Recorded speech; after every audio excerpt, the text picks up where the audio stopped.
The Mama Kwaba, Eba Inshira Baptist TV. Midin Eddie, Mama Inshira Wallace, by a Cooking Word Baptist Church, and the Mira, or ye Dr. Bishop George Abek Wallace, near da Cooking Word Baptist Church, sorry, Nano. The Radiatum, what do me the first Baptist prayer camp the whole West Africa. And yet, one of the Mojari no Munya, a yet to me deep, and indeed, Abayudom Cabbage Train. 21st century Christians, you may be a year journal. Na me wonkonko na me ni me wraso atro buksa huhu buksa se wonye bi na wo kan ya wo benyini wo huhu but huhu ne wo du na eno na nyame asem ema yeti ase se asem ne joma sword spiritual no sword ne joma the spiritual aspect na word ne joma the physical aspect na 21st century Christian they are too spiritual and to actually na ye word ne kran ye just simple ye hwe nyakopombo Eve one more baby beam. Into a baby and a kill a warren. Soon will be beautiful. A writing council be shame. Then no super boam. So what soon some massive, no pot in your braba, and more breakthrough a bam, a riding shroud. No, no, can see. Other for a riding shroud. Now on tin and shroud. Omana demondos mao. Midi Eddie Mamma Shra Wallace. Make us a free asafwa, a Quickened Word Baptist Church. Yo Makati Hill, Mangulai, wo kwa kaswa, wudu Makati Hill, traffic lights nasia, ufi Makati Hill traffic light nasia, wo ba Benjes bus stop, ufi Benjes bus stop, no ba Makati Hill, Mangulai, ehone wo, Eradiadum near the first Baptist prayer camp, the whole West Africa. I will kaswa bojasi, ehoso na yesu, usiada. Be open baby aba haidi baby atwe rade animu a betimi aba erade nshirawo na onti nanim enchirawo erade wonkonkon e de message video ama me say me ne won beche me die wu oso die wu na matu message din say take your glory back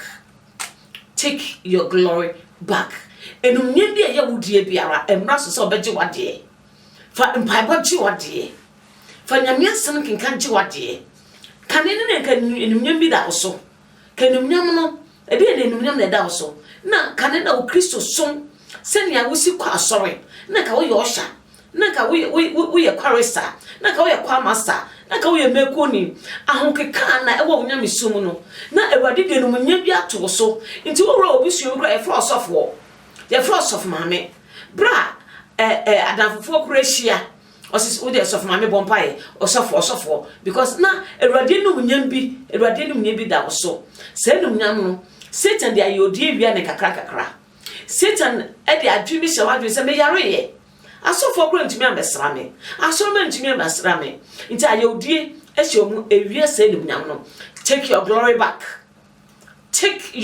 back enkechi say tetemada bujuemi ne buje ndi afrise wo yemi nyame hon konkron ye ebo afo ede take your glory back everybody nshraw say ene wo betie me nyame hon konkron o ma glory bia na wo adwumam e ma won sanka glory bia wo adwumam na adwumam no wa ho keka bi wo adwumam wa shepani no sane oye wa shepen no wama wo ho keka na kofo ama glory ne so ya yira take your glory back sane a wo mantema wo sane wo si man crofo kan crofo bom se na unchiempo ntite bia ye single out e wo community awom and ayodie ni crofo bi michia mami wanje so michia papa wanje so ama wo glory erade de ma wo no yira take your glory back afi for bible ye baptist for the people of the book the bible na ye adwuma intimate person before Bible. Now everybody benam so you take your glory back. One ka amen will be everybody in shroud. Everybody in shroud papa. So you take your glory back. You take your glory back. When we call Job chapter 19. Job chapter 19. Verse number 9. Job chapter 19. Verse number 9. Me know King James Version. He had stripped me of my glory and take the crown of my head, my goodness. He had stripped me of my glory and take the crown of my head. Enumnyam na esi utiri so no. Omo yi. Na anye nipa na yiye. Me no ka sunsun masan. Anye nipa na yiye. Eya yodi bi na yiye. The spirit of bitterness. Ibi na yiye. Eya hrehuo bi na yiye. Ahrehuo bi ma wa ho keka na ka wo wo Kristo na kofom. Eya ahrehuo bi na yiye. Eye mentiasi bi. Ntiase bi anya adwuma wo kwa ne mu. Ntiase na anya adwuma e wo meku a mekoye ne mu. Men's fellowship wo ntiase bi anya adwuma. Ntama glory rade di ma wo no. Waka sa wo dia yodie. Me yare ya soro amehwe me wo dia yodie. Therefore take your glory back. Take your glory back. In the realm of the spirit. Erade the glory be to say crown. According to Isaiah chapter 62 verse 3. Isaiah chapter 62 verse 3 Odiamaye. The more wo som Yakopon yie. The more wo do ho ato the Yeshua amehia so. The more wo ne tu anamon. The more wo ne nante. The more wo kana nsempa etira foforo. The more wo ho keka eti e wo ne fie. Na wo di sa ho keka ne bi. Eti se dia ya so waso dem. Meka ija papa nya ba ifo ja ne bia. Ija no wo so bi. Wo de ko obusuam. Wo wuro obusuam a ye hu ne se ei. Anka kwaku aba. Sister adu aba. Brako fiaba. Mami se waba. Ose yaba. Ose bonsu ha. If you say, ye hu se bibi did anakwemu. Take your glory back. Glory be no maje. I want negu. Nti what you say I want negu no. Wonum nyama awade di ama ono efiri ho. Me show nkran say wonum nyama efiri ho. Take your glory back. Isaiah chapter 40 verse number 4 to 5. Bible say before the glory of the Lord will come, no, the mountains and the hills be or say bubu. Mountain ni hills biara ewa brabo de mo a emanoma ye tough. E wuntumi entera wo Yesu Nazareth dimu ye dwiri sa mountains no ye dwiri sa hills no e wo Yesu dimu ye body de Yeshua amashia Christ Jesus our Messiah ni twimi a odi amanye ye dwiri sa poto sibiara ye the valleys bi adu onim wo Yesu the valleys no obotra na wo for glory ya mabrabo na ye se aye kwan bi achiachia ye de Yeshua amashia ni din estreti no na utimi efaso e wo Yesu din no matter how the storm utimi faso take your glory back mo wa ho keka wo Kristo no saso empeja na ka wo bompa yo wo satan wo bompa ye no na wadwuma mu nema koso wo shop ye to wade wo se wo sika sam ye basa take your financial breakthrough back. Take your financial glory back. Take your financial glory back. Take it back. Say ye wa ho keka wo Kristo mu a obonsam mpe tebi obonsam pese tebia no na ye di yawo tebia no ye wra ho tebia no na ka ye tete tebia so fintimi nkwa asori mekwa mati asori wentimi nkwa asori dan me yare kra ya mesra me dan no kra mejuma se kra asori ntimi ama me sika. Take your glory back. Ni na shake it off to ni hinagu na ye ka me ho asem na dan ko asofu kra de me message na asofu preaching na ye mi o sisa tugu na keka ho enje na Yesu aba keka ho. Take your glory back. Family ne mu no ni enim ka na adwuma na ka wo ye uba family mu a bibia ntoye bia toye wo de bibia toto na no ne na no obi hie bibia wutumi boa ene wadwuma sayenti onko ukrom onko fie wabamabu say me kwa ebesre me brother go with it in the name of Jesus. Go with the Yeshua Amashia is ahead of you. Go take your glory back in the family. Take the glory back.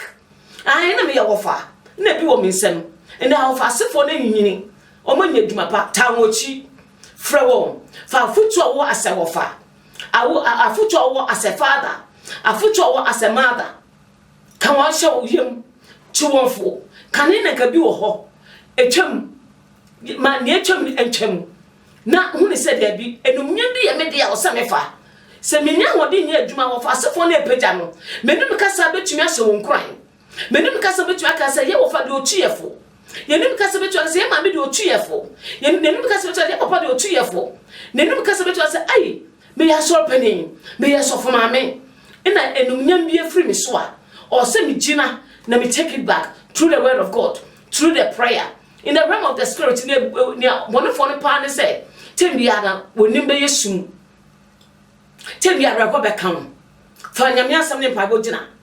Fanyamia something by war, na Fegina. Na bra would yamia some bomb piano.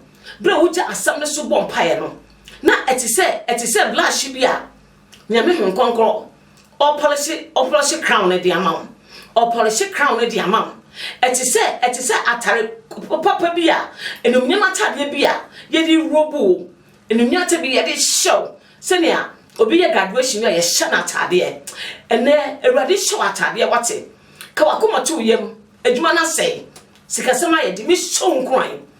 Say, O Yankupon etias, for Yankupon now, your buafono, or babua, take your glory back. Take your glory back. Manamiasa me now. Your quite time anopa. King can assemble. Dounia can sampa a chrow dofo. Can sampa chrow home. Take your glory back. Ebia, look at dear Gloria. My church in Bibri. My church in Bibri. Gloria, a radidiama yeno. A drew baby and a glory no. Ya, you know myself. Negative words. Negative words. Negative words no. It's me, Emma, will glory radidiama no. A show. Obi wan the glory into ye. Glory the show. But in kuku kasa ama glory na yetuntum. Inti ye hu glory no. Ene ka positive. Ka inconscious ka inconscious. There was soon be from the spirit of bitterness. The spirit of bitterness. Hebrew chapter 12, verse number 15. The spirit of bitterness. Now, Bible may tell us bitterness. No, we will be able to deep nipa ho yawo. We will be able to deep candy for because candy for be a software. It be a make president. It be a make secretary. It be a make financial secretary. It be a penny be or do with him ample. Be pa who wouldn't him and I not shall say. We will be a spirit of bitterness. What are a dear yawa? Emma will crown glory there the amount. And who yet to my yehu. Yet to me, Satan, the accuser of the brethren, or to me, if you see, Nasa glory, and say, take it back. Take it back. If you're with him, Nicky Bupa, and no be to make us with him, take your glory back. Take your glory back. And I say, Crawano, be one time also will be. Nasa will be one on a crampono. No, they can't bomb pie with him. A radium conquer your meeting. Let's will be unchanneled, and man can be swaying ye. Hong Kong. Mammy Junior, Mecca, edit to me name Munyam, Ebeba, sister, take your glory back. A you a dear fear drum to a bemubu, if you send one, take it back. Because Emma, who can say anyhow, or be a woody yawn, who can say anyhow, who can say anyhow. Take your glory back. Mamma, one can share. There be Mamma, one can share. Our mammy, if free moon, who papa free moon, or who couldn't free moon, who be free moon, Yako, Kafra. But a no man so take your glory back. Take your glory back. I am already a good. Kawakuma to you, take your glory back. A free part, a radidia chow. Namin compare to make a more abomubium. A radin count who no shroud. Ebi a minoka say dear glory na mammy come wasem. Minoka you dear. I read war. Yes, no man can kitty be or why. And my glory and I made my yellow, a free so. Because, unti ye, and they are quite practice, yes, see. Nippano, ampa, BBC and I didn't back home, but ordinary come home. My 10, the person some day a day, the person what you bufu, the person what you contoqua, the person what you would yen the ABS as a Christian also ye. Until I quack ye. And man go beer or say, said up, sister, me bet you the quiet moon. Says sister, me bet you my sorry moon. Says sister, me bet you me fear her. Some me bet you bonus was silly dinning. Me names a son of Cassasa. Me names a son of Pentoquasa. Sister, shake it off. Nipper, take your glory back. Catch your host said, Debbie. The men concern, no matter if you fetch me. If you may be a word you remember ready for mammy. Fine pie bossy, and you may be a word you ready for mammy. Naka one sermon. No kuma for. Your mother was sempa. Na a year be our coye. Engagement to be our coye. One cosum. Naka would dress and I will say, Bob Siano. wonse no nkuma fo no komo dida fom na wasibi wakuma bi kakasa bi ya woja woka bi kire no wadwen se woni megu ase woni megu ase go with the humility fa ho brase ko take your glory back